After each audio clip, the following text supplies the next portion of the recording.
আসসালামু আলাইকুম রহমতুল্লাহ। কেমন আছেন সবাই? আশা করছি সকলে আল্লাহর অশেষ রহমতে ভালো ও সুস্থ আছেন। সকলকে শুভরাত্রি।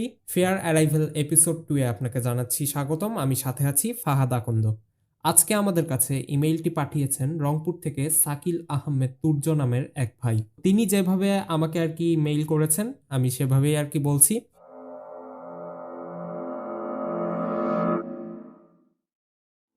আসসালামু আলাইকুম ফাহাদ ভাইয়া, কেমন আছেন? ওয়ালাইকুম আসসালাম ভাইয়া, আল্লাহর অশেষ রহমতে ভালো ও সুস্থ আছি। আপনি ও আপনার পরিবারের সকলে কেমন আছেন দয়া করে জানাবেন। আমি রংপুর থেকে সাকিল বলছিলাম। আমার বাসা রংপুরে হলেও ঘটনাটি আমার সাথে ঘটেছে নাটোরের বড়াই গ্রাম। প্রায় 10 বছর আগের ঘটনা এটি। আমি তখন ইন্টার সেকেন্ড ইয়ারে পড়ি।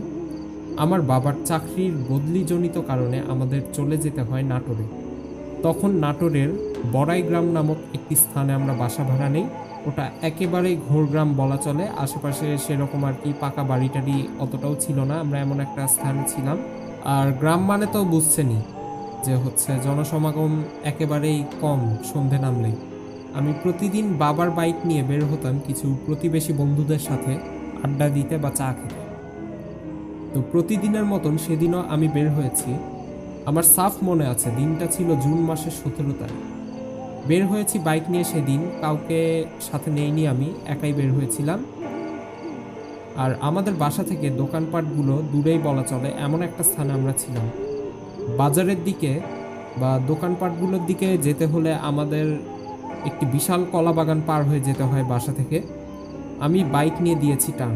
আমি প্রতিদিনই সচরাচর যাতায়াত করি। আমার চোখে সেরকম কোনো কিছু লক্ষ্য হয় নাই এতদিন, কিন্তু এই জুন মাসের 17 তারিখে আমি যেদিন যাচ্ছিলাম আর কি, সেদিনও আমি বাইক নিয়ে টান দিয়েছি, কিন্তু সাথে আমার কেউ ছিল না, আমি একাই গিয়েছিলাম।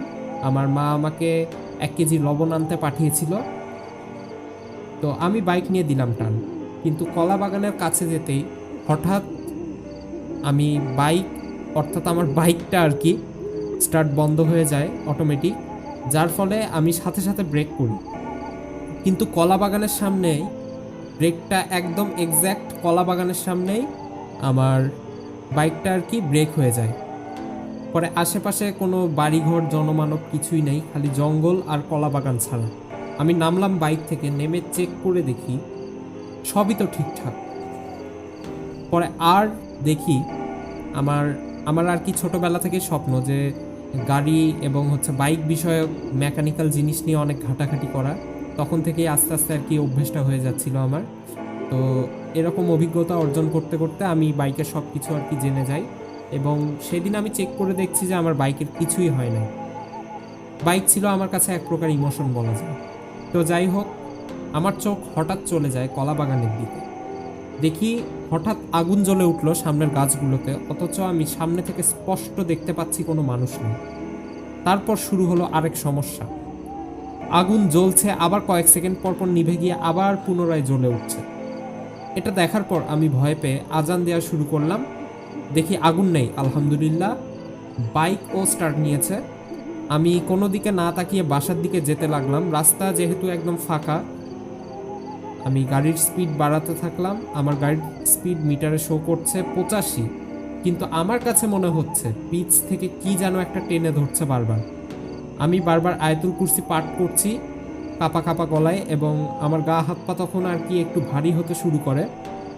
আর গাড়ি টুকটুক করে এগোচ্ছে। এভাবেই ধীরে ধীরে ধীরে ধীরে বাড়ি পর্যন্ত পৌঁছালাম।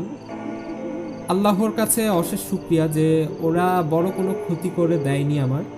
তারপর থেকে আমার প্রায় 2 সপ্তাহ মতো জ্বর ও মাথা ব্যথা ছিল। আরও অনেক ঘটনা আছে, আজকেরটা ছিল সংক্ষিপ্ত। ভাই ইনশাল্লাহ সময় পেলে আরও একদিন জানাবো আপনাকে।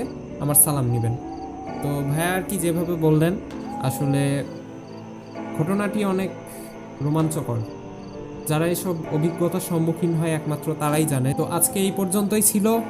সবার সাথে দেখা হচ্ছে পরবর্তী পর্বে।